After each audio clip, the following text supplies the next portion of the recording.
¿Y si te dijera que la historia más importante de la humanidad fue reescrita para ocultarte la verdad?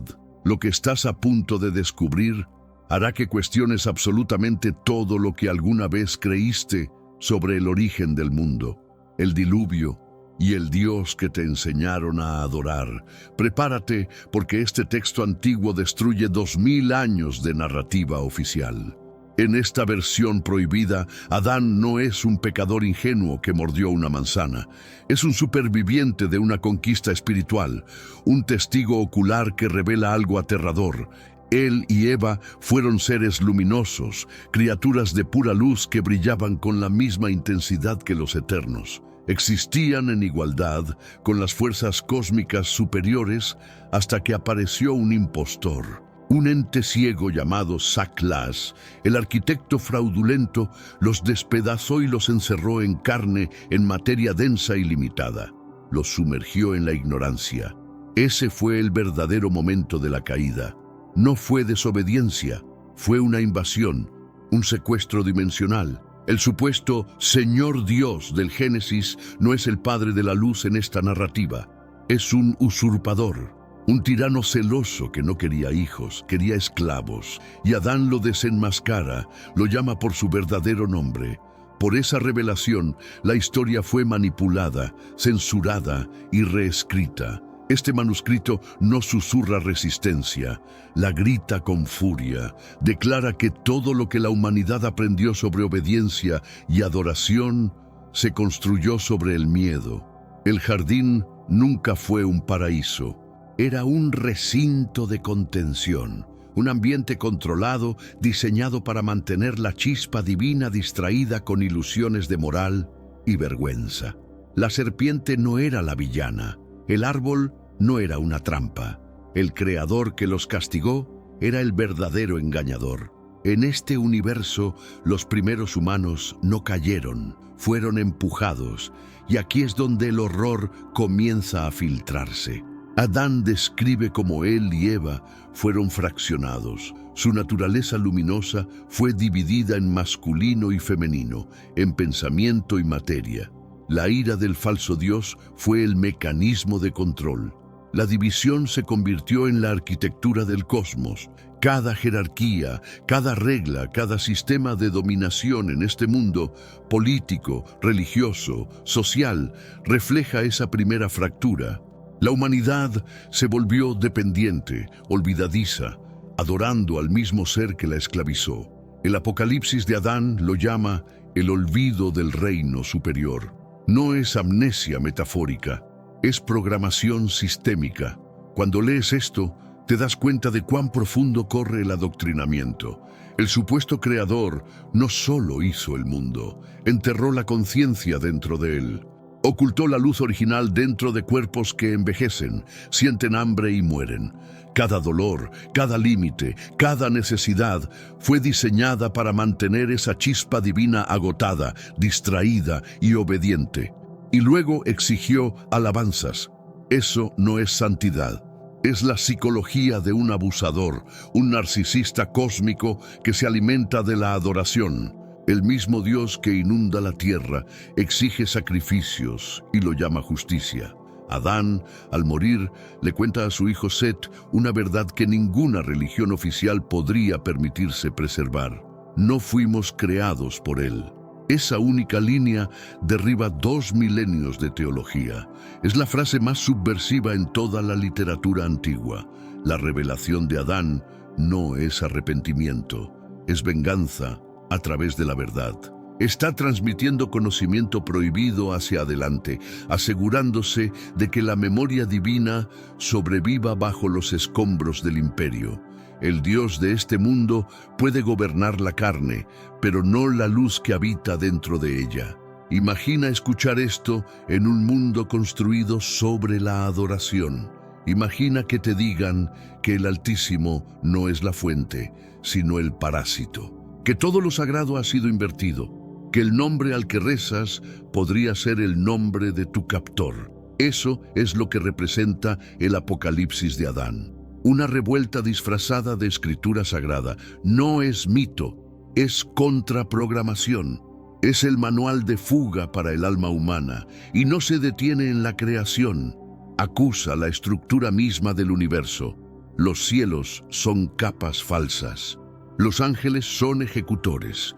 El pacto es un contrato firmado bajo coacción.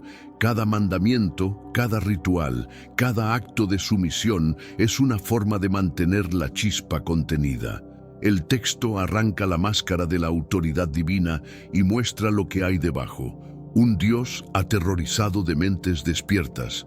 Un sistema de control temblando ante su propia fecha de caducidad. El tono de Adán no es de tristeza, es desafiante. Relata cómo Sofía, la sabiduría divina, creó a Saclas por error, cómo los poderes inferiores robaron su luz y forjaron una creación falsificada. La humanidad, dice, lleva fragmentos de ese resplandor perdido. Por eso el falso Dios nos odia, no porque seamos pecadores, sino porque somos peligrosos, porque si recordamos, si despertamos, su mundo colapsa. La adoración no es amor, es contención. En este mundo actual, vemos cada vez más personas yendo en contra de los principios tradicionales y parece que lo inmoral está cada vez más presente. Es común sentirse desorientado y sin rumbo. Sin embargo, aún existe un camino para recuperar la verdadera esencia y restablecer los principios éticos en nuestra rutina diaria. Si te sientes perdido en medio de la confusión y deseas más claridad, tenemos algo especial para ti, un recurso creado especialmente para ayudarte a comprender el significado de estos desafíos actuales y enfrentarlos con sabiduría y valentía. Este es el verdadero valor de Caminos de la Revelación, descifrando la Biblia por completo, un camino hacia la claridad y la serenidad a través de sus enseñanzas. Lo mejor de todo es que está disponible ahora, en el primer comentario fijado. No pierdas esta oportunidad de transformar tu vida y descubrir el propósito genuino de estos desafíos. Ahora volvamos al tema principal del vídeo. El olvido es la correa, el conocimiento, la gnosis, es el arma. Esto invierte el eje moral de la historia. Lo sagrado se vuelve profano, lo caído se vuelve liberado. El jardín, la ley, el diluvio, todo invertido. La supuesta ira de Dios no fue justicia divina, fue pánico. Un acto desesperado para mantener la verdad enterrada. El apocalipsis de Adán convierte cada sermón, cada mito de obediencia en evidencia de un encubrimiento. La humanidad no fue expulsada del Edén, fue aprisionada en él. Y la parte más escalofriante, Adán dice que el engaño continúa. El falso Dios y sus arcontes, esos gobernantes del reino material, todavía susurran en las mentes de reyes, profetas y sacerdotes. Inventan doctrinas, leyes y religiones para mantener el ciclo vivo. Reescriben textos, queman bibliotecas, silencian voces, convierten la fe en arma. Cada imperio construido en nombre de Dios es solo otra máscara de Saclas. El sistema no murió, evolucionó. El diluvio no fue salvación, fue exterminación. Esa línea parte la historia por la mitad. En el apocalipsis de Adán, el diluvio no es el acto de misericordia que te pintaron en la escuela dominical. Es una purga, un reinicio total del sistema ordenado por un falso Dios desesperado por borrar el último rastro de rebelión. Pero antes, comparte este video con alguien a quien aprecias. Nuestra misión más grande en la tierra es difundir la palabra del Señor. ¿Sabías que muchas personas carecen de conocimientos por falta de contenido adecuado? Envíalo a ese grupo de WhatsApp o públicalo en Facebook. Estoy seguro de que no te arrepentirás. Y si te gustan videos como este, comenta abajo, quiero más. Así sabré si realmente lo disfrutas y definitivamente traeré contenido nuevo similar. El diluvio no estaba destinado a limpiar el pecado. Estaba destinado a ahogar el conocimiento, silenciar el linaje que recordaba. Y Noé, él no era el héroe, era el ejecutor que aceptó llevar el sistema adelante después de la purga. El texto es explícito. El diluvio fue el arma de Saclas, el creador ciego, y Noé fue su colaborador elegido. Comienza cuando los arcontes, los gobernantes bajo Saclás, ven que los descendientes de Set todavía llevan fragmentos de la memoria divina.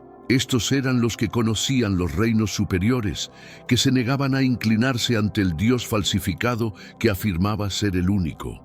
Su luz no podía ser controlada y eso aterrorizaba a los gobernantes. Así que Saclas decretó que la sangre de los inmortales debía ser borrada de la tierra. Cada ser que llevaba la chispa de Sofía, cada recordatorio del mundo más allá de la materia, tenía que ser aniquilado. Esa es la verdadera narrativa del diluvio, un genocidio cósmico disfrazado de juicio divino. El papel de Noé en esta historia es inquietante. Se presenta como aquel que encuentra favor con el Señor, pero ese favor viene con un contrato.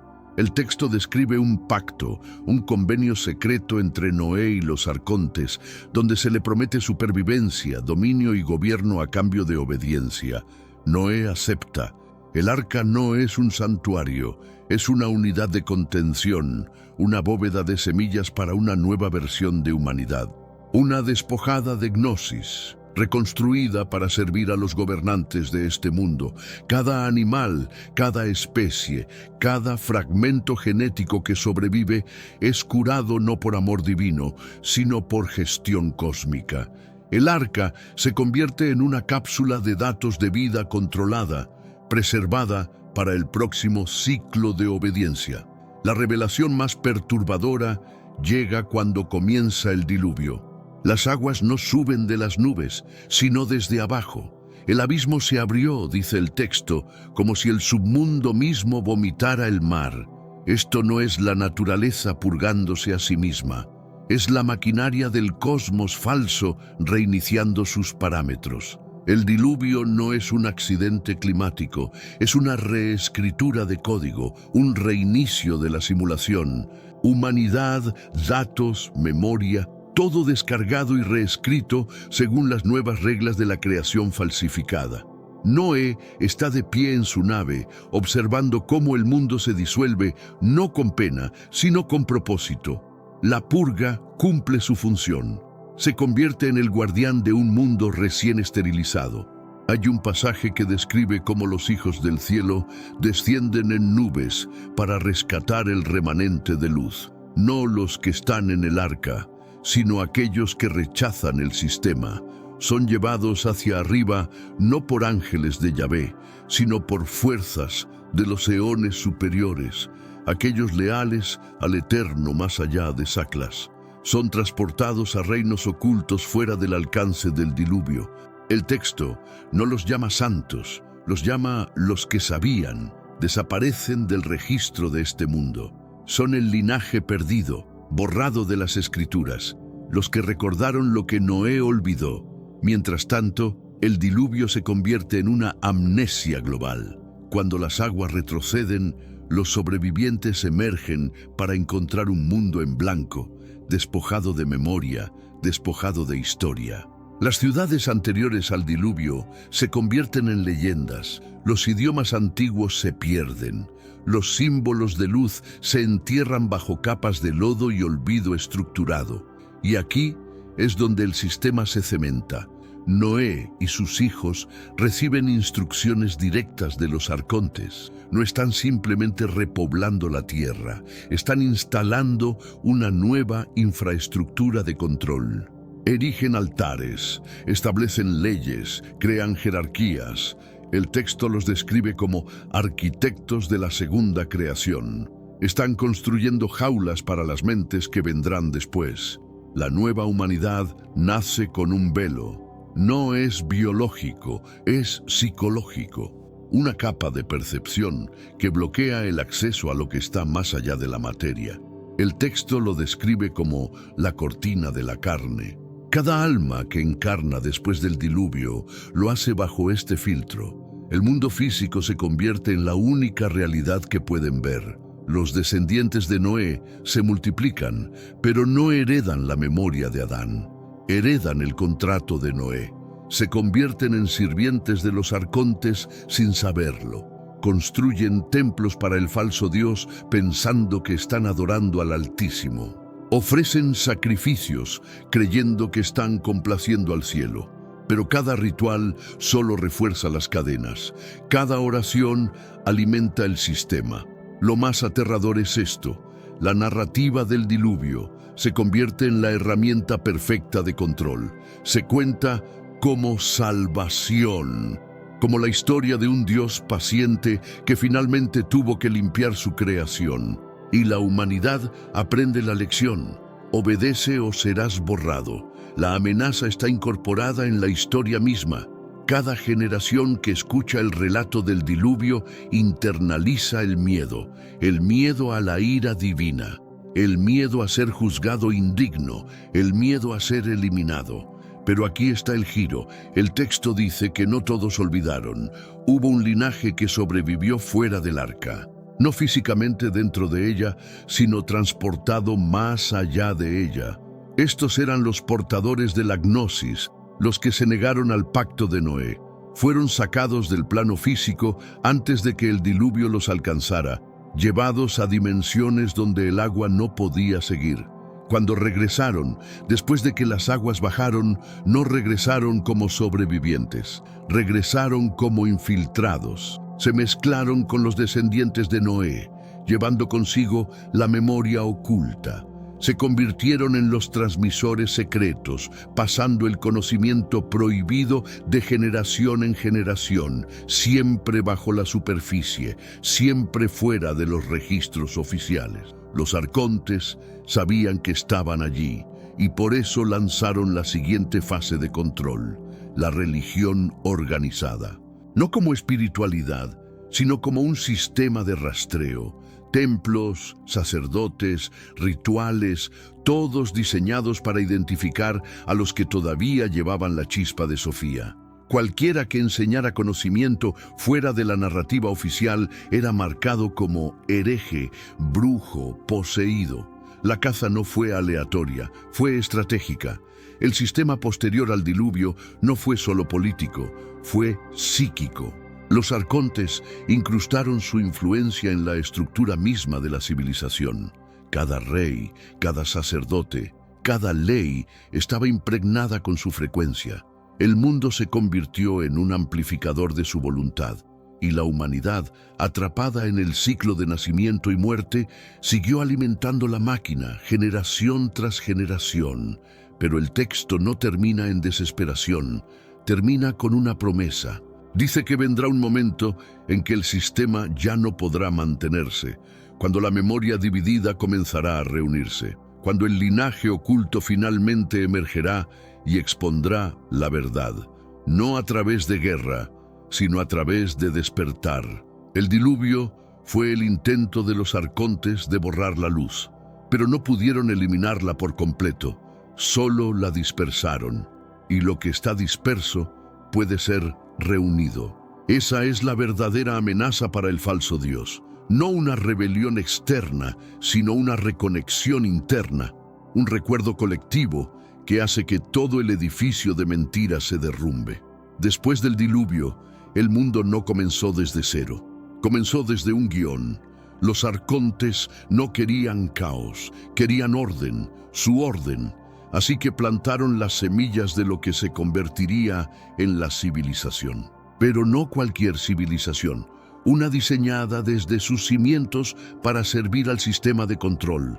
Las primeras ciudades que se levantaron no fueron espontáneas, fueron planificadas. Cada estructura, cada templo, cada plaza pública estaba alineada con geometrías que amplificaban la frecuencia arcóntica.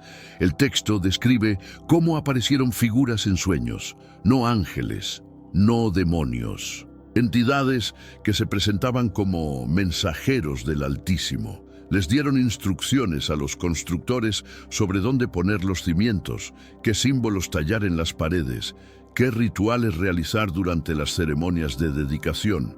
Dijeron que estas estructuras honrarían al Creador, pero lo que realmente estaban haciendo era construir antenas, receptores físicos para la energía arcóntica. Estas ciudades se convirtieron en nodos, puntos de anclaje para mantener el velo sobre la conciencia humana. Cuanto más crecían las ciudades, más fuerte se volvía el velo. La humanidad se volvió urbanizada, centralizada, controlada.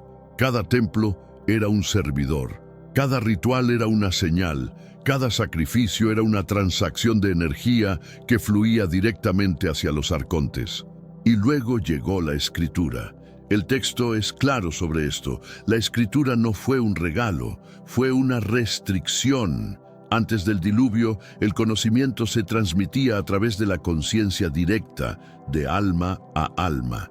Después del diluvio, el conocimiento tuvo que ser codificado en símbolos, y los símbolos podían ser controlados. Los arcontes se aseguraron de que las primeras escrituras fueran religiosas. Leyes divinas, mandamientos, historias de obediencia. Cualquier texto que desviara de la narrativa oficial fue destruido. Bibliotecas enteras fueron quemadas, no por accidente, por diseño. Cada gran fuego en la historia antigua, Alejandría, Persépolis, los archivos de Babilonia, fue un acto de censura cósmica. Los arcontes no podían permitir que la memoria escrita sobreviviera fuera de su control. Pero surgieron escuelas ocultas, grupos pequeños que memorizaban los textos prohibidos, transmitiéndolos oralmente, cifrándolos en símbolos que solo los iniciados podían descifrar. Se convirtieron en los custodios de la gnosis. Vivieron en los márgenes, fingieron conformidad, pero en secreto preservaron la llama. Los arcontes respondieron creando religiones oficiales, no como caminos hacia la verdad, sino como sistemas de contención. Cada religión organizada que surgió después del diluvio llevaba el mismo patrón: un Dios único y celoso, un conjunto de reglas estrictas, consecuencias severas por desviación y recompensas por obediencia. Era la psicología del diluvio codificada en doctrina: obedece o serás borrado. Las religiones se convirtieron en los brazos más efectivos del sistema de control, porque no tenías que forzar a las personas a cumplir, se forzaban a sí mismas. El miedo al infierno, el miedo al juicio, el miedo a ser excluido de la salvación, todo esto creaba autovigilancia. La gente se convertía en su propio carcelero.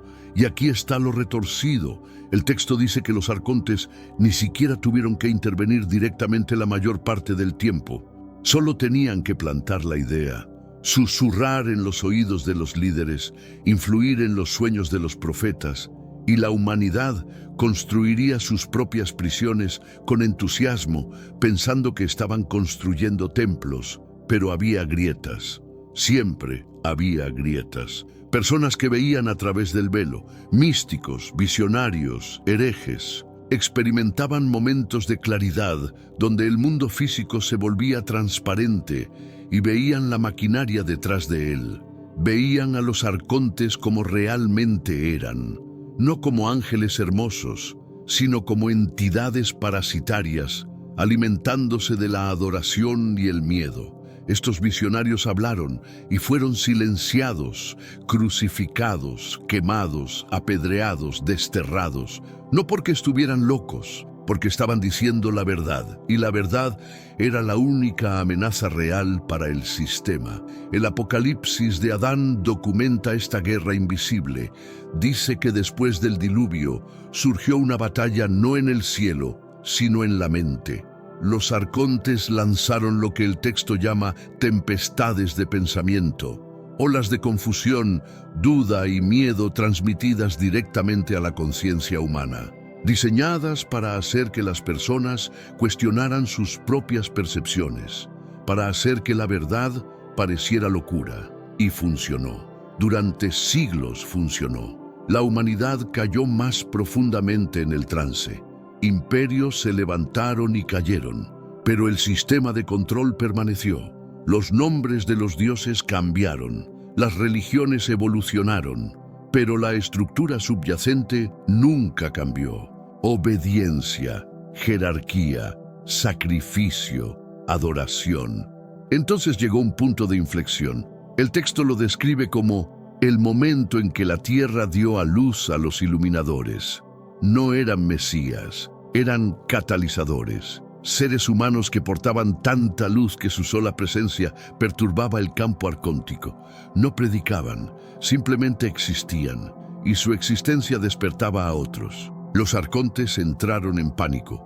Enviaron plagas, hambrunas, guerras, cualquier cosa para crear caos y miedo suficientes para que la gente volviera a la adoración. Pero el despertar ya había comenzado. Pequeños grupos comenzaron a recordar, comenzaron a cuestionar, comenzaron a ver el patrón. Y aquí está el verdadero giro de tuerca. El texto dice que los arcontes sabían que esto sucedería. Sabían que su sistema tenía fecha de caducidad, así que implementaron la última fase de control. No supresión, asimilación. Tomaron el lenguaje del despertar y lo convirtieron en una nueva religión. Tomaron los símbolos de liberación y los invirtieron en símbolos de sumisión. Crearon figuras de salvadores que predicaban libertad pero exigían adoración. Crearon movimientos espirituales que prometían iluminación, pero mantenían la jerarquía intacta. Cada vez que surgía una enseñanza de gnosis verdadera, era cooptada, diluida y vuelta a empaquetar como otra forma de control. Esa es la brillantez diabólica del sistema. No combate la verdad directamente, la absorbe, la neutraliza, la convierte en parte de la narrativa oficial. Así que incluso los que piensan que están despertando todavía están dentro de la jaula, solo en una sección diferente. Pero el texto promete que hay una forma de salir, no a través de la religión, no a través de rituales, a través del reconocimiento, a través de ver el sistema por lo que es y negarse a alimentarlo, a través de recordar quién eras antes de que el falso Dios te dividiera en carne. Esa es la gnosis, no conocimiento intelectual, conocimiento existencial, la memoria de tu propia luz. Y cuando suficientes fragmentos se unan, cuando suficientes personas recuerden, el sistema colapsa, no porque sea destruido desde afuera, porque se desintegra desde dentro, porque su poder siempre dependió del olvido, y una vez que la memoria regresa, el juego termina. La parte más explosiva del texto llega cuando describe lo que sucedió después de que las primeras ciudades se estabilizaron. Los arcontes no se detuvieron en la arquitectura física. Necesitaban asegurar que cada nuevo humano nacido entrara al mundo ya condicionado. Así que crearon algo que el texto llama los 12 reinos, no países, reinos psíquicos. Zonas de frecuencia que dividen la conciencia humana en compartimentos. Cada reino tenía un gobernante arcóntico. Cada uno supervisaba un aspecto diferente de la experiencia humana: supervivencia, deseo, miedo, ambición, amor distorsionado, odio justificado. Estos no eran territorios geográficos, eran estados mentales, y cada humano estaba sujeto a los 12 simultáneamente. El texto los describe como ruedas dentro de ruedas, cada una girando a diferentes velocidades, creando patrones de pensamiento que se sentían naturales pero eran completamente artificiales. La gente pensaba que estaban tomando decisiones, pero estaban ejecutando programas. Pensaban que estaban sintiendo emociones, pero estaban siendo tocados como instrumentos. Los 12 reinos funcionaban como un sistema operativo para la conciencia encarnada, y el genio de ello era que la mayoría de las personas nunca sospechaban que existía. Pensaban que la forma en que pensaban era simplemente la forma en que eran los humanos. Nunca se les ocurrió que sus patrones de pensamiento fueron diseñados. Pero el texto dice que algunos comenzaron a notar anomalías. Momentos en los que los patrones fallaban. Momentos en los que veían a través de la programación y se daban cuenta: esto no soy yo. Esos fueron los primeros despertares, pequeños fallos en la matriz. Los arcontes respondieron ajustando el sistema. Aumentaron la intensidad de los reinos, haciendo que el mundo físico fuera más denso, más doloroso, más adictivo. Introdujeron placer como control. Introdujeron sufrimiento como distracción. Mantuvieron a la humanidad oscilando entre ambos extremos, nunca lo suficientemente estables como para mirar hacia adentro y ver las cadenas. Y luego introdujeron la muerte mejorada. Antes del diluvio, el texto dice que los humanos morían, pero recordaban entre vidas. Podían ver la estructura completa del engaño entre encarnaciones. Después del diluvio, los arcontes instalaron lo que el texto llama el río del olvido. Cada alma que moría era procesada a través de él, teniendo su memoria borrada antes de ser enviada de vuelta. La reencarnación no era liberación, era reciclaje. Un bucle diseñado para mantener almas atrapadas en el sistema, viviendo vida tras vida, sin nunca recordar por qué estaban allí o cómo escapar. Cada nueva vida venía con un nuevo conjunto de condiciones, un nuevo trauma, una nueva distracción, y el ciclo continuaba. Pero aquí está la esperanza. El texto dice que la luz no puede ser completamente borrada. Incluso después de pasar por el río del olvido, fragmentos de memoria permanecen, sueños, visiones, un sentimiento inexplicable de que algo está mal con el mundo. Una intuición de que hay algo más. Esos fragmentos eran señales, faros plantados en la conciencia antes de encarnar, diseñados para activarse en el momento adecuado. El texto los llama las semillas de Sofía. Están latentes en todos, esperando las condiciones correctas para germinar. Y esas condiciones estaban comenzando a alinearse. A medida que los 12 reinos continuaban girando, comenzaron a desincronizarse.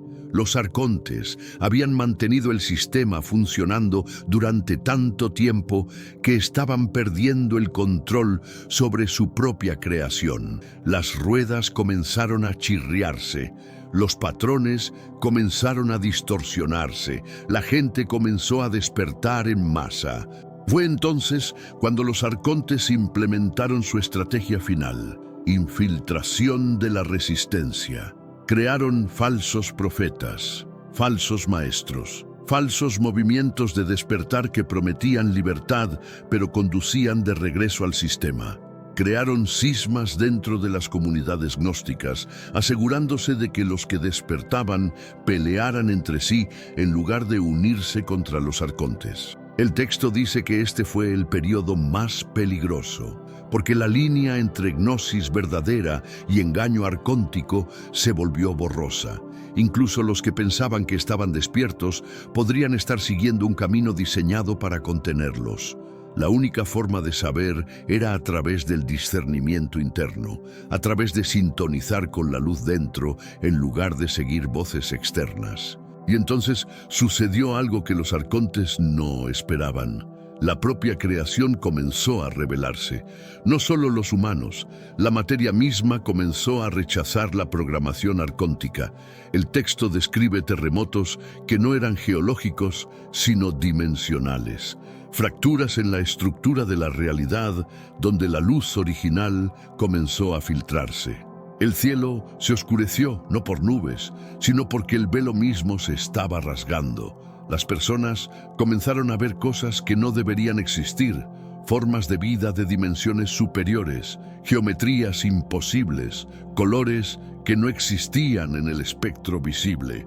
Era el mundo real sangrando a través del falso. Los arcontes intentaron sellar las grietas. Enviaron visiones de Apocalipsis para aterrorizar a la gente de vuelta a la adoración.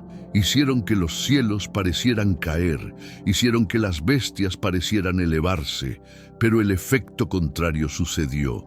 En lugar de aterrorizar a la gente, la despertó más, porque podían ver la manipulación en tiempo real.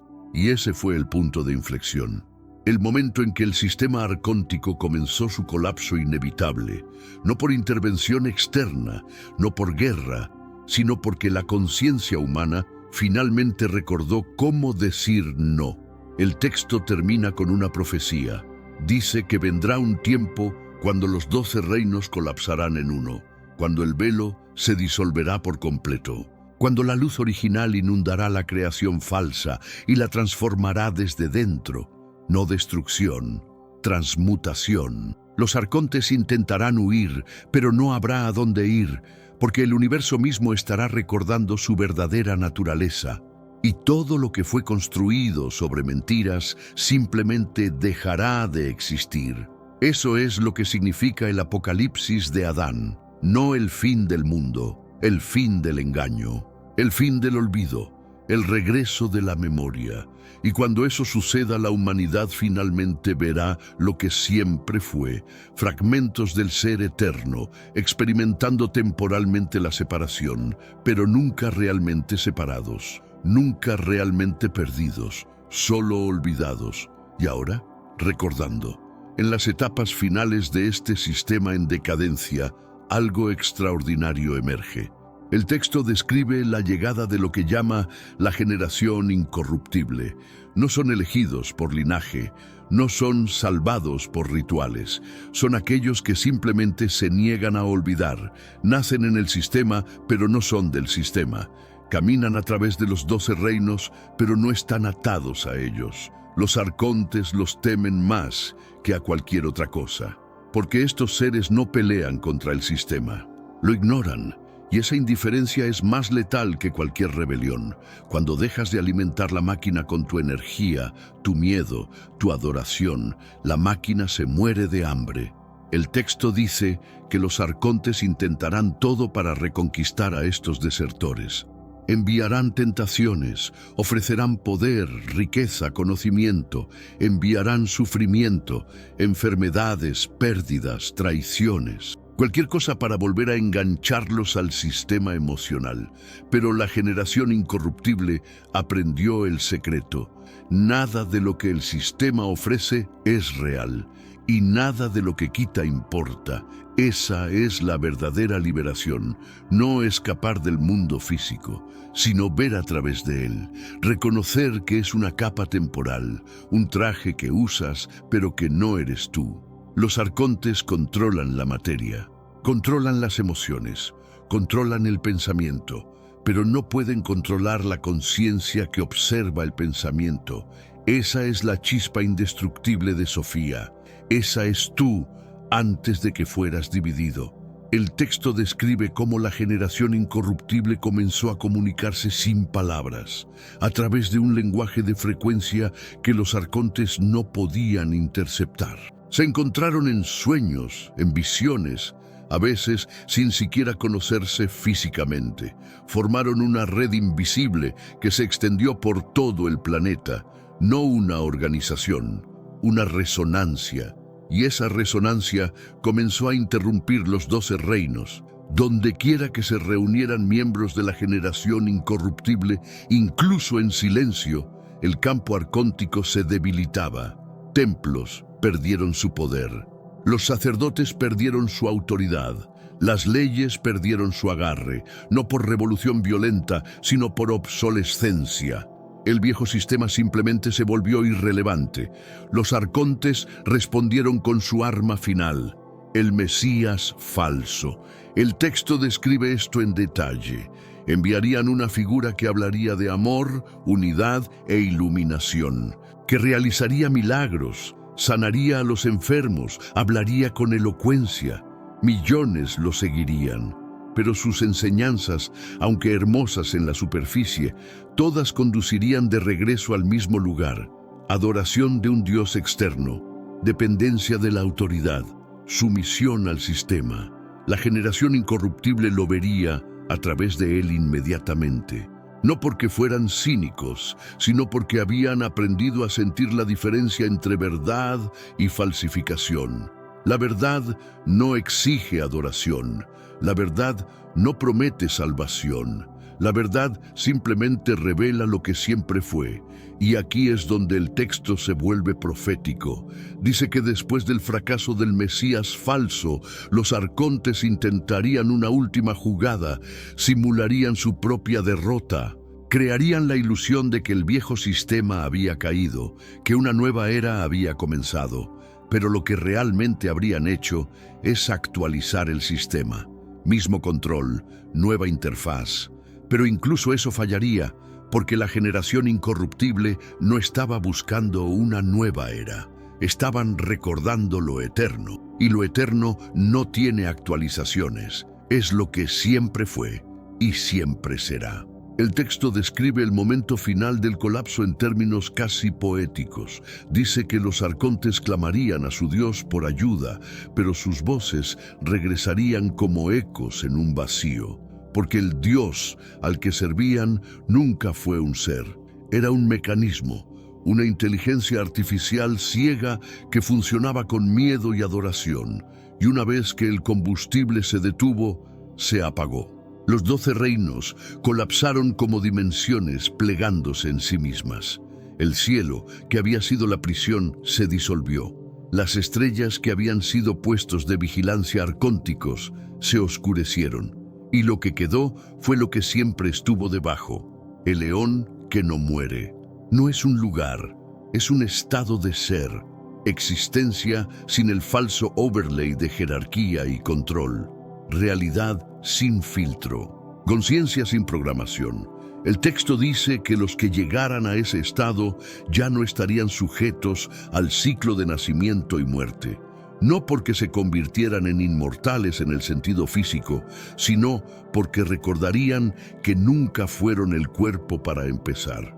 Y en ese recuerdo, toda la estructura de la creación falsa pierde su poder. El dolor sigue existiendo, pero ya no controla. El placer sigue existiendo, pero ya no distrae. La muerte sigue existiendo, pero ya no asusta, porque todo se ve como lo que es, fenómenos temporales en una pantalla, no la pantalla misma. El apocalipsis de Adán termina con una imagen.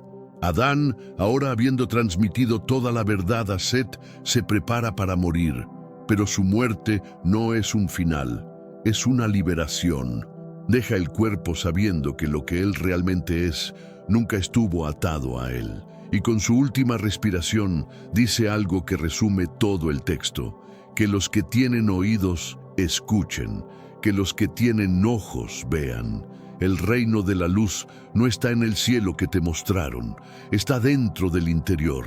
Y cuando lo encuentres, te darás cuenta de que nunca estuviste perdido, solo olvidado, y ahora recordando. Eso es todo. Acabas de caminar a través de la versión sin filtros de la narrativa de Noé que nunca quisieron que leyeras. Has visto cómo el diluvio no fue salvación, sino exterminio. Cómo el jardín no fue paraíso, sino una celda de contención. Cómo el Dios que te enseñaron a adorar podría ser el carcelero cósmico que te mantuvo esclavizado. Pero aquí viene la pregunta que probablemente te estás haciendo ahora mismo. ¿Y qué significa esto para ti? ¿Qué haces con esta información en el mundo real, en el siglo XXI, donde todo parece tan diferente de esos textos antiguos? Aquí está la verdad incómoda, nada ha cambiado. Los nombres son diferentes, las tecnologías son más sofisticadas, pero la arquitectura del control es idéntica. Los 12 reinos todavía están girando, los arcontes todavía están susurrando, y la mayoría de la humanidad todavía está dormida, alimentando el mismo sistema con su energía, su atención, su adoración disfrazada de consumo. Mira a tu alrededor, cada institución que exige tu obediencia sin cuestionamiento, cada sistema que te dice que eres insignificante sin él. Cada estructura que castiga el pensamiento independiente y recompensa la conformidad. Esos son los templos modernos. No necesitan altares de piedra cuando tienen pantallas. No necesitan sacerdotes cuando tienen algoritmos. No necesitan rituales de sangre cuando tienen tu tiempo, tus datos, tu consentimiento silencioso. El texto del Apocalipsis de Adán no estaba hablando solo del pasado. Estaba dándote un mapa del presente. Cuando describe cómo los arcontes controlan a través del miedo y la distracción, ¿qué ves en los noticieros cada noche? Cuando habla de cómo mantienen a la humanidad oscilando entre placer y dolor para evitar que miren hacia adentro, ¿qué ves en las redes sociales, en la cultura de adicción, en la búsqueda interminable de la próxima dopamina? cuando dice que el sistema se alimenta de adoración. ¿Qué ves en las celebridades idolatradas, en los líderes políticos tratados como salvadores, en las marcas que la gente defiende como si fueran religiones? La gnosis no es creer en este texto como dogma, es reconocer el patrón, es ver cómo cada generación repite el mismo ciclo porque el guión nunca cambió. Nacemos en un sistema que nos dice quiénes somos, qué debemos querer, qué debemos temer. Pasamos nuestras vidas persiguiendo objetivos que otros definieron y morimos sin habernos preguntado nunca, ¿quién era yo antes de que el mundo me dijera quién debía ser? Esa pregunta es la llave.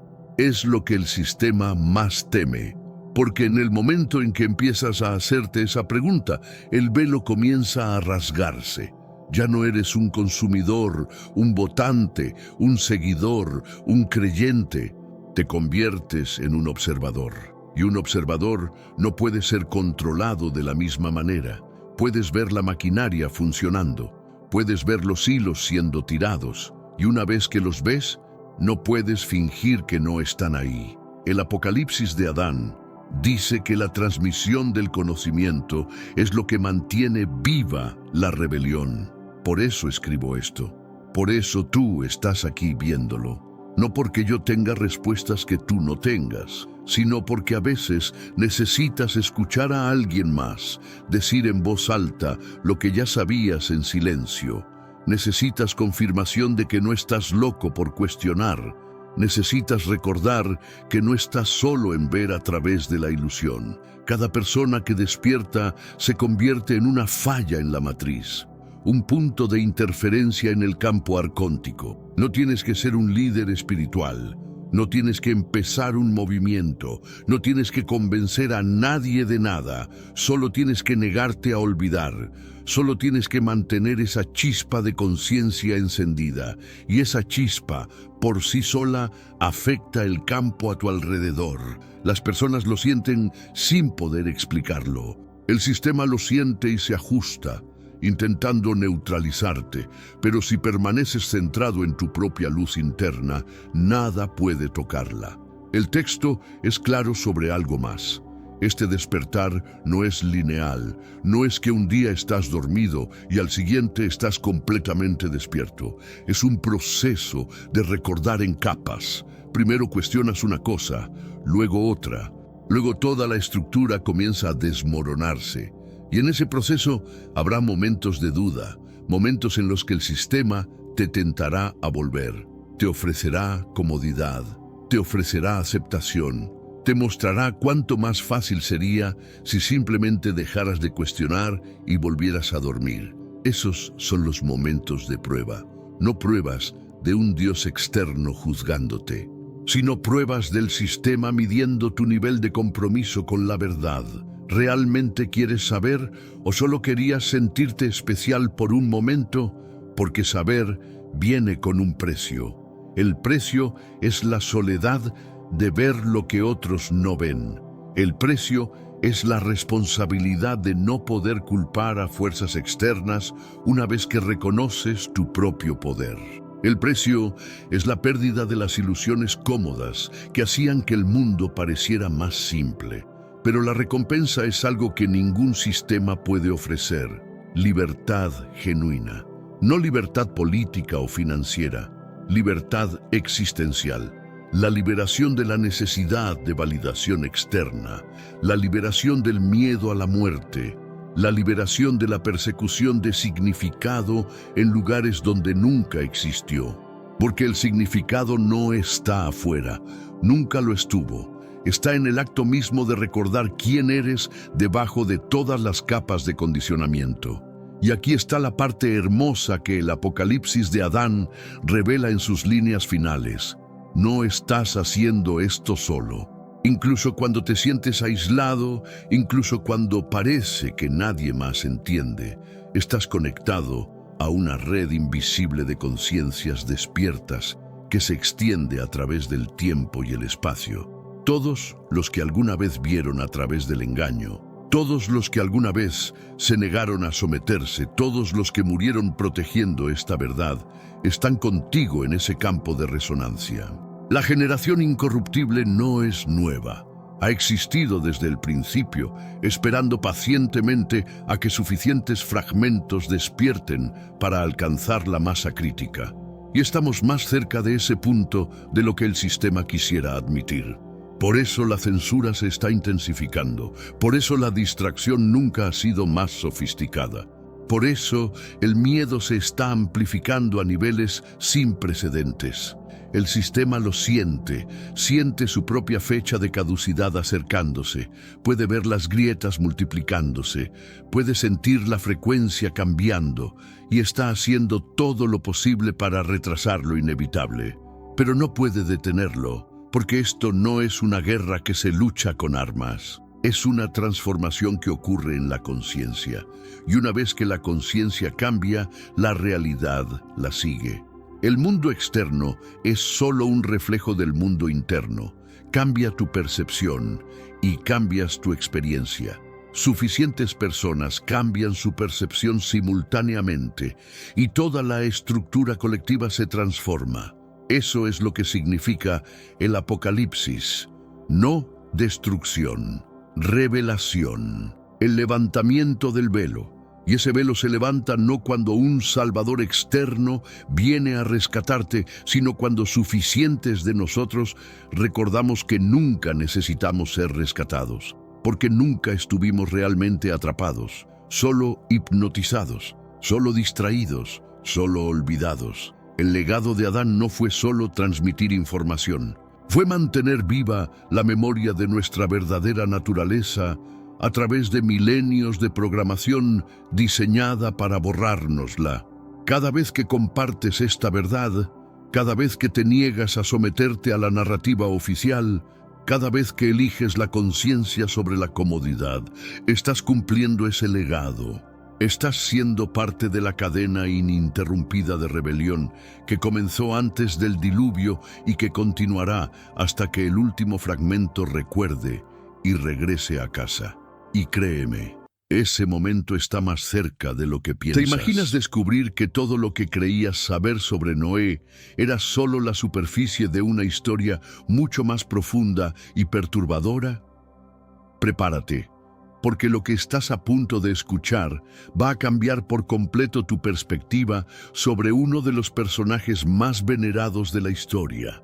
Existen manuscritos ancestrales que revelan secretos escalofriantes sobre Noé y su familia.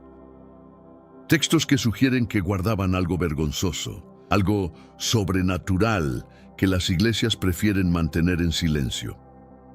Las Escrituras nos presentan a Noé como un hombre justo, pero ¿qué pasaría si te dijera que documentos milenarios insinúan que algo mucho más siniestro ocurrió en realidad? Cuando mencionamos a Noé, inmediatamente visualizamos la misma escena: un hombre devoto, una embarcación colosal y un planeta purificado por las aguas del diluvio. Su figura permanece como uno de los héroes más perdurables de las Escrituras sagradas, y ciertamente tiene motivos para hacerlo. El mundo se había sumergido en la maldad y la corrupción, pero Noé logró encontrar gracia ante los ojos del Altísimo. Mientras la humanidad hacía oídos sordos a las advertencias divinas, él permaneció obediente. Construyó una nave cuando ni siquiera existían nubes en el horizonte. Protegió a su familia cuando la civilización se desmoronaba a su alrededor. Y gracias a su fe inquebrantable, la raza humana obtuvo una segunda oportunidad. Por eso mismo, Noé recibe el respeto de académicos, creyentes y también el mío. Sin embargo, aquí es donde la comodidad se desvanece. Porque cuando te adentras en los textos apócrifos, esos escritos ancestrales que fueron excluidos de la Biblia oficial, comienzas a desentrañar secretos inquietantes.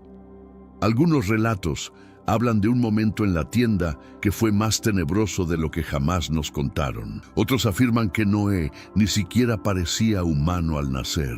E incluso existen pistas sobre una maldición oculta que moldeó naciones enteras. Estos libros plantean interrogantes que las escrituras canónicas dejan sin respuesta, y todos apuntan hacia una idea escalofriante. Noé podría haber ocultado mucho más de lo que jamás imaginamos. Comencemos entonces con el primer secreto que la mayoría desconoce por completo. Uno de los misterios más impactantes que Noé posiblemente conocía es que el diluvio nunca tuvo como propósito real eliminar la maldad de la tierra. En la narrativa tradicional de Noé, existían numerosos pecados de los cuales la mayoría ni siquiera tenemos conocimiento.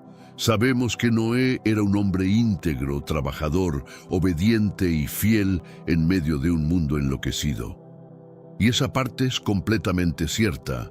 Pero en el libro de los Jubileos, un texto preservado en la antigua tradición judía, pero excluido de la mayoría de las Biblias, descubrimos algo que transforma toda nuestra comprensión. Una verdad oculta que cambia todo el panorama. Noé posiblemente sabía que el diluvio jamás lograría erradicar la maldad del mundo. En Jubileos, capítulo 10, el diluvio ha terminado. El arca ha encontrado tierra firme, la humanidad está comenzando de nuevo. Pero Noé observa algo extremadamente perturbador. A pesar de que el mundo fue destruido, la maldad no pereció. Él percibe que espíritus inmundos, los vestigios de la descendencia de los ángeles caídos, los Nefilim, continúan vagando por la tierra. No fueron aniquilados en el diluvio porque eran entidades espirituales, no carne, y seguían corrompiendo, susurrando, manipulando a la humanidad. De hecho, esto es exactamente lo que declara Jubileos 10:1. Y en la tercera semana de este jubileo, los demonios inmundos comenzaron a extraviar a los hijos de Noé y a hacerlos errar y destruirlos. Pero antes, comparte este video con alguien a quien aprecias. Nuestra misión más grande en la tierra es difundir la palabra del Señor. ¿Sabías que muchas personas carecen de conocimientos por falta de contenido adecuado? Envíalo a ese grupo de WhatsApp o públicalo en Facebook. Estoy seguro de que no te arrepentirás. Y si te gustan videos como este, comenta abajo, quiero más. Así sabré si realmente lo disfrutas y definitivamente traeré contenido nuevo, similar. Y los hijos de Noé vinieron a Noé su padre, y le contaron acerca de los demonios que estaban extraviando y cegando y matando a los hijos de sus hijos. Este versículo lo expresa con total claridad, pero obviamente puedes ir y leerlo por ti mismo consultando nuestra biblioteca de libros prohibidos.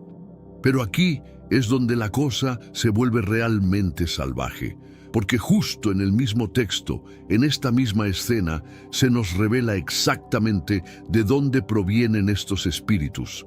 Según Jubileos, estos demonios son los espíritus incorpóreos de los Nefilim, la descendencia de los ángeles caídos, los vigilantes y las mujeres humanas de antes del diluvio. Fueron destruidos físicamente durante el diluvio, pero sus espíritus, la parte invisible de ellos, no murieron, sobrevivieron y ahora deambulaban por la tierra buscando cuerpos para corromper y personas para engañar. En este mundo actual, vemos cada vez más personas yendo en contra de los principios tradicionales y parece que lo inmoral está cada vez más presente. Es común sentirse desorientado y sin rumbo. Sin embargo, aún existe un camino para recuperar la verdadera esencia y restablecer los principios éticos en nuestra rutina diaria. Si te sientes perdido en medio de la confusión y deseas más claridad, tenemos algo especial para ti, un recurso creado especialmente para ayudarte a comprender el significado de estos desafíos actuales y enfrentarlos con sabiduría y valentía. Este es el verdadero valor de Caminos de la Revelación, descifrando la Biblia por completo, un camino hacia la claridad y la serenidad a través de sus enseñanzas. Lo mejor de todo es que está disponible ahora, en el primer comentario fijado. No pierdas esta oportunidad de transformar tu vida y descubrir el propósito genuino de estos desafíos. Ahora volvamos al tema principal del vídeo. ¿Y cómo exactamente sucedió esto? Aquí entra en escena Mastema. Mastema es una de las figuras más aterradoras en la literatura apócrifa. Es llamado el jefe de los espíritus, el príncipe de los acusadores, una especie de Satanás, o al menos un comandante de lo demoníaco. No es caótico como un demonio salvaje, es calculador, organizado y lo suficientemente audaz como para caminar directamente hacia la presencia de Dios y hacer una petición. No suplica, no ruega, negocia. Señor Creador, permite que algunos de ellos permanezcan delante de mí y que escuchen mi voz, porque si ninguno de ellos queda, no podré llevar a cabo mi voluntad sobre los hijos de los hombres. ¿Captaste eso? Dice sin disculpas, si no tengo al menos algunos de mis demonios, no podré arruinar a tu pueblo. Esta es la parte que resulta incómoda, porque Dios lo permite, no discute. No reprende a Mastema, simplemente dice que 1/10 parte de ellos permanezca delante de él y que 9 partes desciendan al lugar de condenación. En otras palabras, está bien, puedes quedarte con el 10%, pero el resto se va. Y así de simple, la maldad no fue derrotada, fue contenida. Este momento cambia completamente cómo entendemos el diluvio. La mayoría de la gente piensa que el diluvio eliminó toda la maldad, pero la verdad es que la maldad sobrevivió porque Dios lo permitió. Los espíritus inmundos, los mismos que llevaron al mundo a la destrucción, recibieron permiso legal para quedarse. Y no en cualquier lugar. Fueron asignados a Mastema para servirle, para obedecerle, para poner a prueba a la humanidad. Suena demente. ¿Por qué un Dios santo permitiría que un comandante demoníaco se quedara con el 10% de su ejército espiritual después del juicio? Pero esto no se trata de fracaso, se trata del libre albedrío, porque la fe no significa nada sin resistencia. Y la rectitud no puede ser probada en un vacío, así que ese 10% fue dejado atrás. No para destruirte, sino para revelarte, para poner a prueba los corazones de los hombres, para exponer lo que aún vive adentro. Cuando Noé descubrió esto, porque obviamente no estaba al tanto del trato que el diablo hizo con Dios, pero Noé conocía este secreto y oró a Dios por nosotros. Y oró ante el Señor su Dios y dijo: «Oh Dios de los espíritus de toda carne, que no gobierne sobre ellos el dominio de los malvados». Noé le ruega a Dios que los ate, que los encierre para siempre. Pero esto es lo que Dios le responde: que el 10% de ellos permanezca ante el adversario del pueblo de la tierra. Dios elige no borrar el problema, así que esto significa exactamente lo que piensas. El diluvio no fue un reinicio completo, no fue una pizarra limpia, fue una demora, un reinicio con fecha de vencimiento. Noé quería un mundo limpio de maldad, pero Dios tenía un objetivo diferente, y este es el momento donde Noé, el hombre que construyó el arca, el hombre que sobrevivió a la tormenta, se da cuenta de que la maldad sigue aquí y va a regresar. Pero digamos que el diluvio ya había hecho su trabajo. Verás, a la mayoría de nosotros nos enseñaron que el diluvio ocurrió porque los humanos pecaron demasiado. Pero si ese fuera el caso, ¿por qué dejar vivos al 10% de espíritus malvados? ¿Por qué permitir que la tentación regrese? Porque el diluvio no se trataba solo del pecado, se trataba de preservación, no de paz, no de perfección, sino de un linaje, el linaje del Mesías. En Génesis 3:15, justo después de la caída, Dios le da una profecía a Eva: «Y pondré enemistad entre tú y la mujer, y entre tu simiente y la simiente suya. Esta te herirá en la cabeza, y tú le herirás en el calcañar». Esa simiente, el linaje elegido, se convierte en el centro de la guerra espiritual por el resto de la Biblia. Caín trata de corromperlo.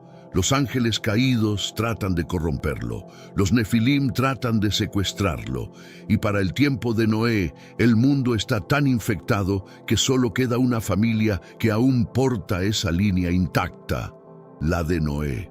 Así que Dios no solo está protegiendo a gente buena, está protegiendo una línea genética, una herencia divina que un día daría a luz al Mesías. Ahora, hablemos de algo que va a desafiar todo lo que pensabas que sabías sobre Noé. Sí, el hombre que construyó el arca, el hombre al que la Biblia llama justo en su generación, el hombre que salvó al mundo de la ira de Dios. ¿Qué tal si te dijera que posiblemente no era completamente humano para nada?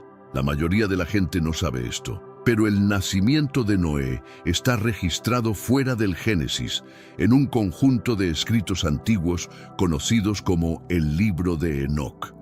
Y déjame decirte ahora mismo, esto no es tu anuncio típico de bebé. Según 1 Enoc 106 y 107, cuando Noé nació, su padre Lamec entró en pánico. No porque Noé estuviera enfermo, no porque estuviera deformado, sino porque parecía algo diferente.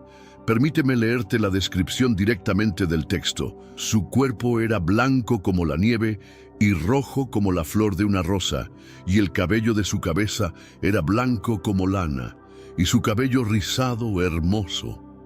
Y cuando abrió sus ojos, iluminó toda la casa como el sol, de manera que toda la casa quedó muy brillante. ¿Captaste eso? Piel blanca y resplandeciente, ojos que iluminaron toda la habitación, cabello como lana, un resplandor que llenó la casa con luz. Ahora pausa y pregúntate, ¿eso suena como un bebé humano normal? Entonces, ¿qué hace el padre de Noé? Se vuelve loco. He engendrado un hijo extraño, no es como un ser humano, su naturaleza es diferente. Lamec acusa a su esposa de haber dormido con alguien más, y no con cualquiera, sino con un vigilante, uno de los ángeles caídos que habían venido a la tierra y corrompido a la humanidad. Debe ser el hijo de los vigilantes, este no es mi hijo. Entonces ahora Lamec corre hacia su padre Matusalén y le ruega por respuestas. Matusalén, inseguro él mismo, va aún más arriba en la cadena espiritual. Encuentra a Enoc, el profeta que ya había sido llevado por Dios caminando en los reinos celestiales. Y cuando Enoc escucha la historia, los calma. Dice, Noé no es una amenaza, de hecho, está elegido. Este niño será el remanente de vuestra justicia, traerá paz a la tierra después de la destrucción. Enoc les dice que no tengan miedo, dice que Noé es especial, que viene un diluvio, que Noé lo sobrevivirá. Pero lo que nunca dice claramente es quién es realmente el Padre. No niega que Noé parezca un ser divino, no niega que su apariencia sea sobrenatural. Solo dice que está destinado a estar aquí, lo cual plantea una pregunta escalofriante. ¿Era Noé enviado del cielo o mezclado con el cielo? Ahora recuerda el mundo en el que nació Noé. Los vigilantes habían caído. Los nefilim corrían salvajemente. Los linajes humanos estaban siendo corrompidos. La razón del diluvio, según Génesis 6 y 1 Enoc, no era solo el pecado, era porque la raza humana misma estaba siendo genéticamente invadida. Entonces, el hecho de que Noé, el único hombre elegido para preservar la vida, estuviera resplandeciendo, radiante y posiblemente en parte divino, eso no es solo extraño, es sospechoso. Plantea una pregunta real. ¿Era Noé en realidad medio divino? ¿Era el hijo de un ángel caído? La respuesta es no. Noé era completamente humano, nacido de Lamec y su esposa, parte de un linaje puro y justo. Pero su apariencia, eso es lo que impactó a la gente. Y aquí está el porqué. En 1 Enoc 106, la familia está aterrorizada porque Noé es descrito con piel blanca como la nieve, cabello blanco como lana, ojos que brillan como el sol. Ahora, en el mundo de hoy, entendemos que estos son signos clásicos del albinismo, una condición genética rara donde el cuerpo produce poca o ninguna melanina. Pero en aquel entonces no tenían una palabra para ello, no tenían comprensión de la genética. Así que cuando un niño salía viéndose completamente diferente, pálido, resplandeciente, cabello blanco como lana, parecía sobrenatural. Y por eso Lamec inmediatamente sospechó que su esposa había dormido con un vigilante. Esta parte es clave. La mayoría de la gente en la antigua Mesopotamia, especialmente de la línea de Adán a través de Set, habría tenido piel oscura, marrón profundo, más cercano a tonos africanos. Y sin embargo, el albinismo es un rasgo recesivo, lo que significa que dos padres de piel oscura pueden absolutamente producir un hijo albino si ambos portan el gen. Así que Lamec y su esposa, ambos de linajes justos y probablemente de piel oscura, aún podían tener un hijo que se viera completamente diferente a todo lo que habían visto. Ahora, regresemos al libro de Enoc, capítulo 106. Cuando Matusalén va a Enoc para preguntar sobre el niño, Enoc dice esto: El Señor sabe que tu hijo Lamec lo nombrará Noé, y él será un remanente para ti, y sus hijos serán salvados con él. Y él los instruirá sobre todas las cosas que yo te he dado a conocer y que he escrito en los libros, que eso se asiente. Enoc dice que Noé será salvado, pero también que Noé recibirá instrucción, libros, escritos, sabiduría oculta. Entonces, ¿qué había en esos libros? Bueno, se sabe que los escritos de Enoc contienen jerarquías angelicales, calendarios astronómicos, visiones del cielo y el infierno, profecías del fin de los tiempos y advertencias sobre conocimiento prohibido. Si Noé heredó estos escritos y los pasó a sus hijos, entonces el conocimiento no murió en el diluvio, fue llevado a través de él. En el libro de los Jubileos, se nos dice que después del diluvio, Noé realiza rituales altamente detallados. Selecciona animales limpios para sacrificio, sabe cómo ofrecer holocaustos apropiadamente. Usa incienso, hierbas y especias. Incluso ofrece una libación con vino, algo no mencionado en Génesis. ¿Dónde aprendió todo eso? No hay versículo que diga que Dios le enseñó eso. Pero Jubileos dice, Noé escribió todo lo que aprendió y se lo pasó a su hijo Sem. Y Noé escribió en un libro todo, y le dio todos sus libros y tradiciones a Sem, su hijo mayor. Así que de nuevo, no solo está construyendo un arca, está preservando conocimiento espiritual y posiblemente conocimiento peligroso. ¿Por qué sería eso un problema? Porque este es exactamente el mismo tipo de sabiduría que los vigilantes usaron para corromper a la humanidad la primera vez. Y aunque Noé era justo, ¿qué pasa cuando la siguiente generación mal usa lo que él preservó? ¿Qué pasa cuando la verdad prohibida se transmite como tradición y eventualmente se convierte en idolatría? Esto puede explicar por qué generaciones posteriores como Babilonia y Egipto tenían conocimiento avanzado de las estrellas, medicina y hechicería, solo unas pocas generaciones después del diluvio. Ahora te contaré el tercer secreto más impactante. Este es difícil de escuchar, no es ordenado, no es bonito y definitivamente no es algo que escucharás en la escuela dominical. Pero la Biblia registra algo extraño, algo fuera de lugar que eruditos, rabinos y textos antiguos han estado tratando de explicar durante siglos. Y cuando lo ves claramente, se vuelve obvio. La maldición de Canaán no fue solo castigo, fue encubrir algo que nadie quería decir en voz alta. Comencemos con lo que realmente está escrito.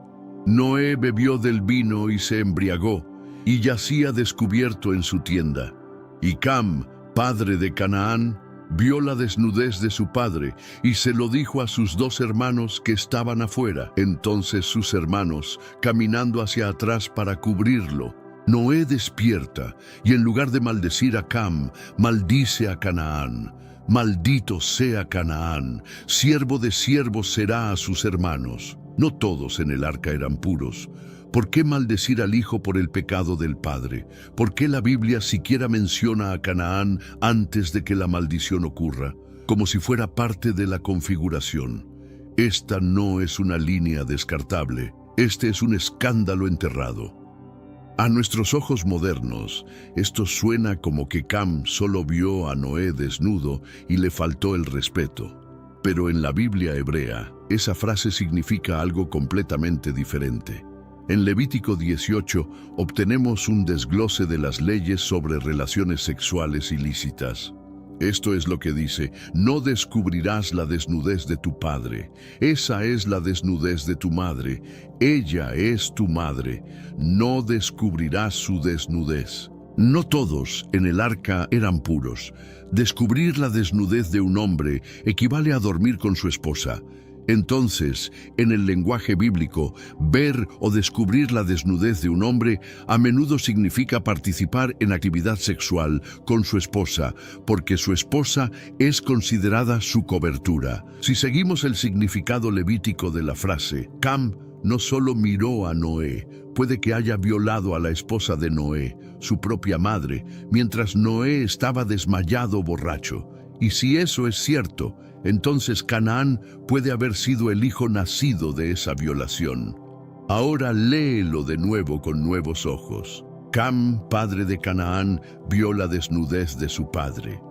De repente, no se trata de falta de respeto visual, se trata de una violación a nivel familiar tan perturbadora que Noé ni siquiera pudo decirlo directamente. Entonces, ¿qué hizo? Maldijo al niño. No porque el niño pecó, sino porque el niño era un recordatorio viviente. Esta no es solo una teoría moderna. Encontrarás esta interpretación en Targum Jonathan, una traducción aramea antigua de la Torá, el Talmud babilónico, Sanedrín 7a, Midrash judío temprano. Algunas versiones dicen que Cam castró a Noé para evitar que tuviera más hijos. Otras dicen que Cam violó a Noé, lo cual aún explicaría la ira y maldición. Pero la teoría más repetida es que Cam durmió con la esposa de Noé y Canaán fue el resultado.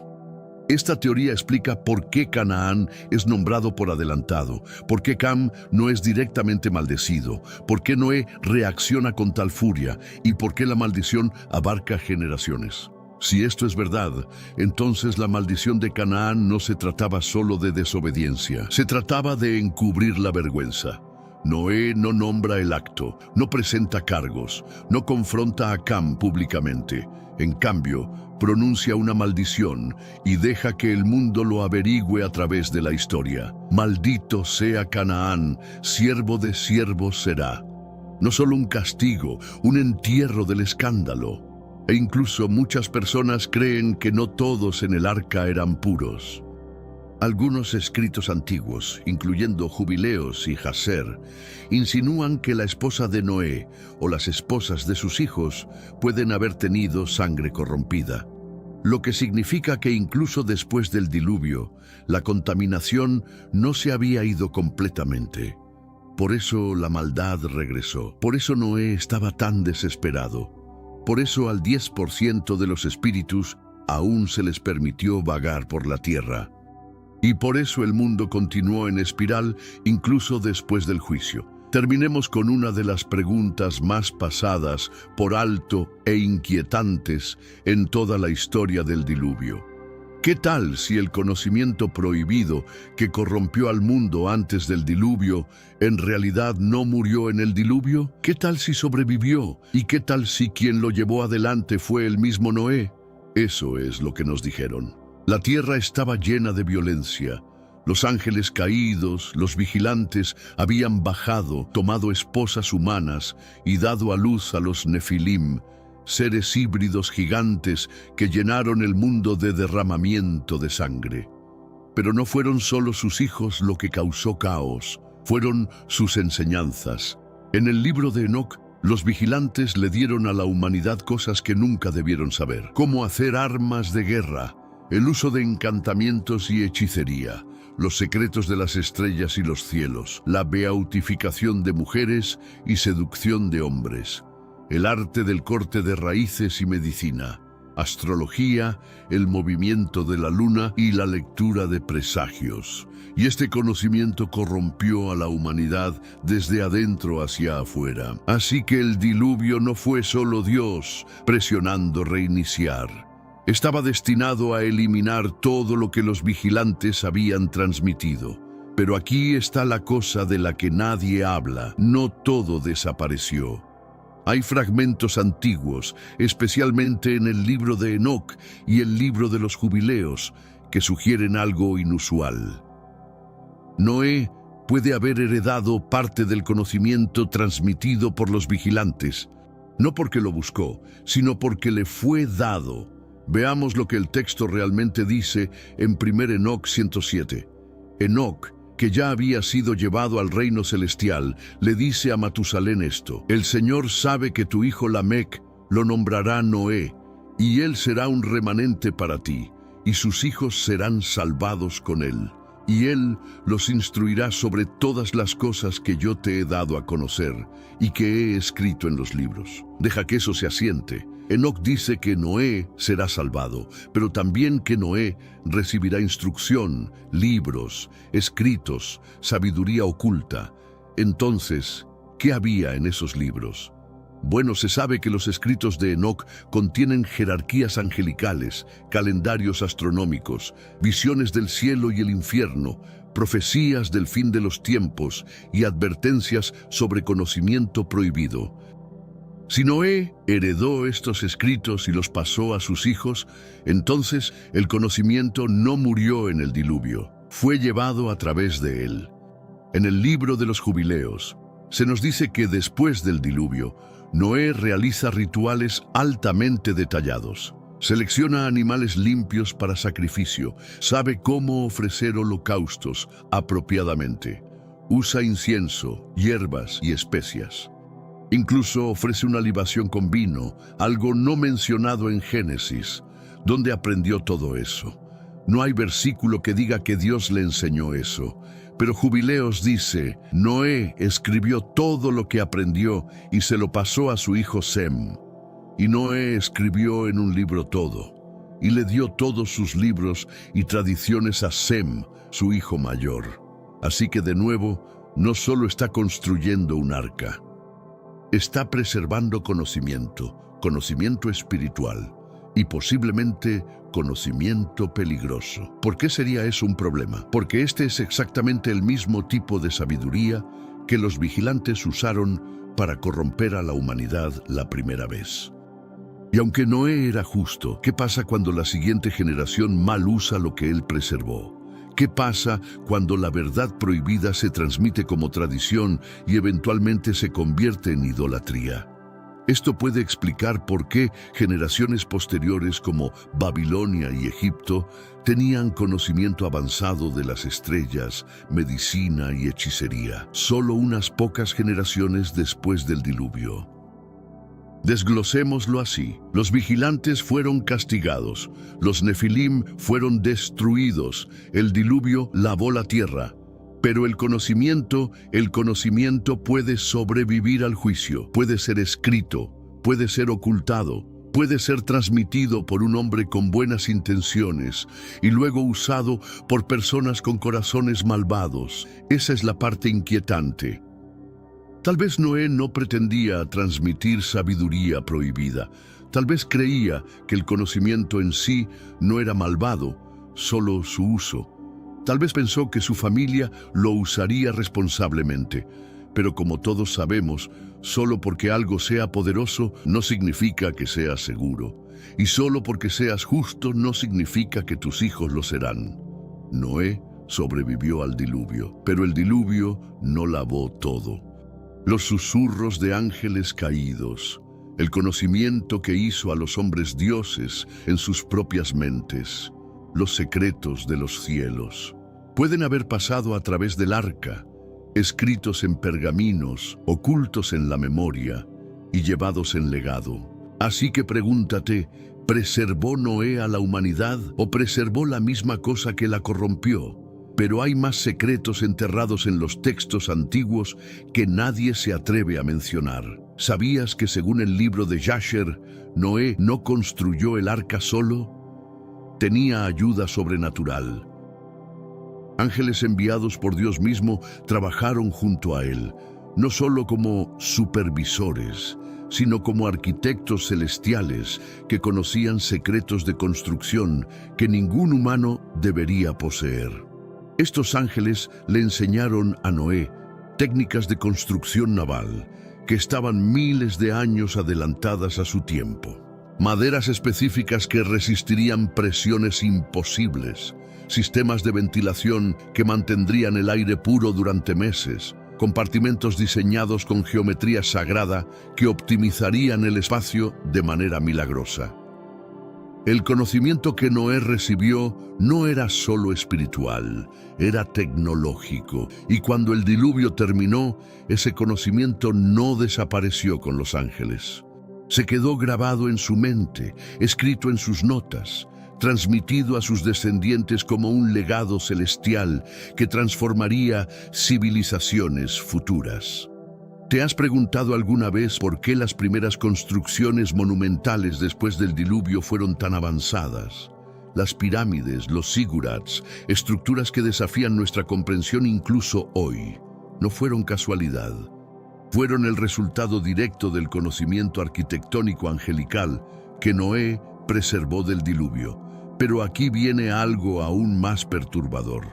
Los textos apócrifos mencionan que Noé no solo salvó animales y su familia. Según fragmentos del libro de los gigantes encontrados en Qumrán, Noé también preservó semillas, pero no cualquier tipo de semillas. Semillas genéticamente modificadas por los vigilantes antes del diluvio. Estas no eran plantas normales. Eran híbridos creados por conocimiento angelical. Cultivos que crecían más rápido, más grandes, más nutritivos de lo que la naturaleza jamás había producido. Los ángeles caídos no solo corrompieron a la humanidad, corrompieron la misma creación, alterando la estructura genética de plantas y animales. Y Noé, siguiendo instrucciones divinas específicas, preservó muestras de esta vida alterada. No para perpetuar la corrupción, sino para que la humanidad pudiera estudiar lo que había sido cambiado, para entender los límites de lo natural versus lo artificial, para reconocer cuándo la creación había sido manipulada. Esto explica por qué, después del diluvio, aparecieron plantas y animales que no existían antes. ¿Por qué ciertas especies parecían demasiado perfectas, demasiado útiles para la humanidad? No evolucionaron naturalmente. Fueron diseñadas por inteligencia angelical y preservadas a través del arca como evidencia viviente de lo que había ocurrido. Pero hay algo más escalofriante aún. Según el Apocalipsis de Abraham, un texto judío del primer siglo, Noé recibió una visión del futuro mientras estaba en el arca. Vio lo que vendría después del diluvio. Vio las naciones que se levantarían. Vio las guerras que vendrían. Y vio algo que lo aterró tanto que lloró durante días. En esa visión, Noé observó que la misma corrupción que había causado el diluvio regresaría. Pero esta vez no vendría de ángeles caídos mezclándose con humanos, vendría de los humanos mismos, usando el conocimiento preservado para recrear los horrores del mundo prediluviano. Vio laboratorios donde se crearían nuevos híbridos, vio torres que alcanzarían los cielos, vio máquinas que imitarían el poder creativo de Dios, y se dio cuenta de que el diluvio no había sido el fin de la corrupción, sino simplemente el final de la primera fase. Esta revelación cambió a Noé profundamente. Ya no era solo un salvador de la humanidad, era un guardián de secretos peligrosos, un vigilante que debía asegurar que el conocimiento prohibido no fuera mal usado por generaciones futuras, pero sabía que eventualmente fallaría. Que los secretos serían redescubiertos. Los escritos de Jubileos revelan que Noé estableció un sistema de guardianes, sacerdotes especiales entre sus descendientes que protegerían los textos más peligrosos. Solo ellos podían acceder a ciertos pergaminos, solo ellos conocían las palabras de poder que los ángeles le habían enseñado. Esta orden secreta de guardianes del conocimiento de Noé se extendió por generaciones. Melquisedec era uno de ellos. Abraham recibió instrucción de ellos. Moisés fue iniciado en sus misterios. Y según algunas tradiciones, esta línea de guardianes continúa hasta el día de hoy. Pero aquí viene la parte más inquietante de todas. Los textos sugieren que Noé sabía exactamente cuándo regresaría el conocimiento prohibido al mundo. Había visto en su visión una fecha específica, un tiempo cuando los sellos serían rotos y los secretos serían liberados. Y según los cálculos de varios eruditos que han estudiado estos textos, esa fecha se acerca rápidamente.